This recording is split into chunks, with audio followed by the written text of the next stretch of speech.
লাহি কঁকাল বা লাভ হেণ্ডেলৰ কাৰণে বিচনাত থাকি কৰিব পৰা আজি মই আপোনালোকক কেইটামান এক্সাৰচাইজ শিকাম যোনকেইটা আপোনালোকে কৰি গ'লে আপোনালোকৰ কঁকালৰ ফেটছ কমি যাব আৰু কঁকাল একদম লাহি হৈ যাব।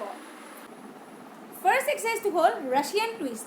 নি বেণ্ড ৰাখিব, বেণ্ড ৰাখি ছাইড টু ছাইড মুভমেণ্ট কৰিব 1 2 3 এনেকৈ। আৰু যদি এক্সাৰচাইজটো হাৰ্ড বনাব খুজিছে ভৰিখন উঠাই ল'ব পাৰে, উঠাই লৈ 1 1 2 2 3 3 4 4 5 5 6 6। যদি আপোনালোকৰ হাৰ্ড লাগে ভৰিখন থৈ ল'ব পাৰে 7 7 8 8 9 9 10 10। এইটো এক্সাৰচাইজৰ লাভ হেণ্ডেলৰ কাৰণে বহুত ইফেক্টিভ হয়।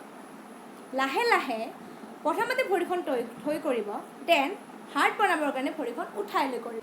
ছেকেণ্ড এক্সাৰচাইজটো হ'ল প্লেংক হিপ ডিপছ। প্লেংক পজিশ্যনত থাকি হিপছটো ছাইড টু ছাইড ডিপ কৰিব লাগে, ঠিক আছে।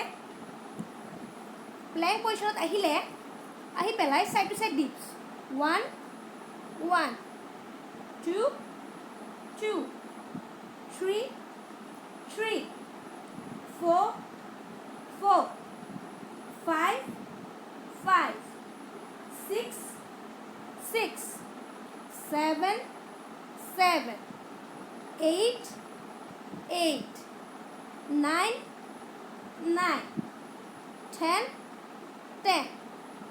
এক্সাৰচাইজটো কৰোঁতে বডিটো ষ্ট্ৰেইট ৰাখিব চেষ্টা কৰিব আৰু পেটটো ভিতৰৰ ফালে টানি ৰাখিব। আৰু এক্সাৰচাইজটো হ'ল হাতেৰে ভৰিৰ পতাখন চুব চেষ্টা কৰিব আৰু হিপটো উঠাই ৰাখিব। হিপটো উঠাই ল'ব, তাৰপিছত হাতেৰে পতাখন চুব চেষ্টা কৰিব। এইটো 10 টাইমছ কৰিব ইচ ছাইড 1 1 2 2 3 3 4 4 5 5 6 6 7 7 8 8 9 9 10 10। লাভ হেণ্ডেলৰ এইকেইটা এক্সাৰচাইজ যদি ৰেগুলাৰলি কৰি যায় আপোনালোকৰ কঁকাল খুব সোনকালে লাহি হৈ যাব। Thank U.